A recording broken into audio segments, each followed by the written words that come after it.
ایک لمحہ تصور کریں، نہ زمین ہے، نہ آسمان ہے، نہ وقت ہے، نہ کوئی مخلوق، صرف ایک ذات ہے، اللہ رب العالمین۔ پھر اچانک ایک تخلیق ہوتی ہے، وہ کیا ہے؟ نہ فرشتہ، نہ آسمان، بلکہ قلم، وہ قلم جس نے آپ کی پوری زندگی لکھ دی۔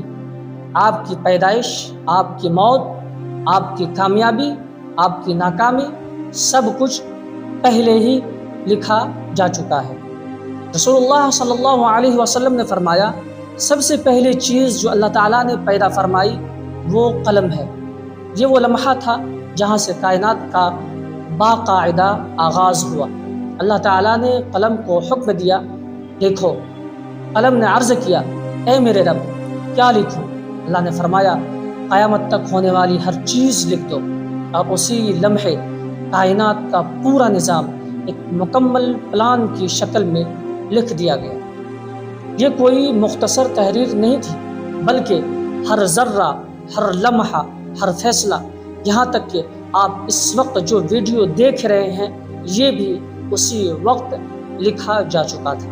یہاں ایک خطرناک غلط فہمی پیدا ہوتی ہے، اگر سب کچھ لکھا جا چکا ہے تو پھر ہم کیوں کوشش کریں؟ یہی وہ مقام ہے جہاں بہت لوگ گمراہ ہو جاتے ہیں۔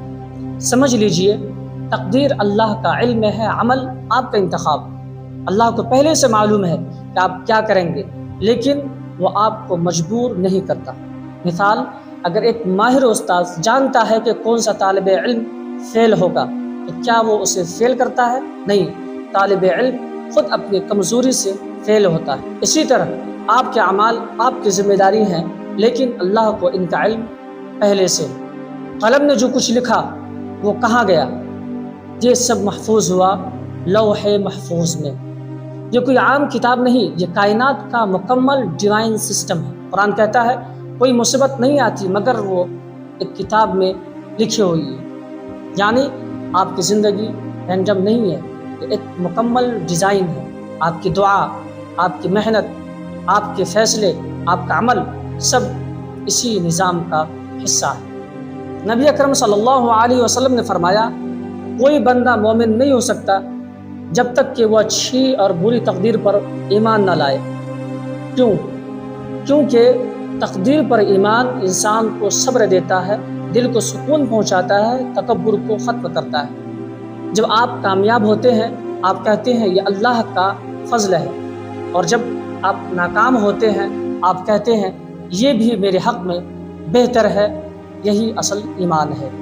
اگر واقعی آپ اس حقیقت کو سمجھ لیں تو آپ کی زندگی بدل جائے گی۔ آپ ماضی پر افسوس نہیں کریں گے، آپ مستقبل سے نہیں ڈریں گے، آپ ہر حال میں بہترین عمل کرنے کی پوری کوشش کریں گے، کیونکہ آپ جانتے ہیں میرا کام کوشش کرنا ہے، نتیجہ اللہ کے ہاتھ میں ہے۔ یاد رکھیں، سب سے پہلے قلم پیدا ہوا، اس نے سب کچھ لکھ دیا، اور آپ اسی کہانی، اسی حقیقت کا حصہ ہیں۔ لیکن آپ اپنی زندگی کیسے جئیں گے یہ آپ کے ہاتھ میں ہے۔ کیا آپ اسے ایمان، صبر اور عمل سے سنواریں گے یا غفلت میں کھو دیں گے؟ فیصلہ آج بھی آپ کے ہاتھ میں ہے۔ اگر یہ ویڈیو آپ کو اچھی لگے تو اسے ضرور سبسکرائب کریں، شیئر کریں۔ شاید آپ کے اس عمل سے کسی کی زندگی بدل جائے۔ شکریہ۔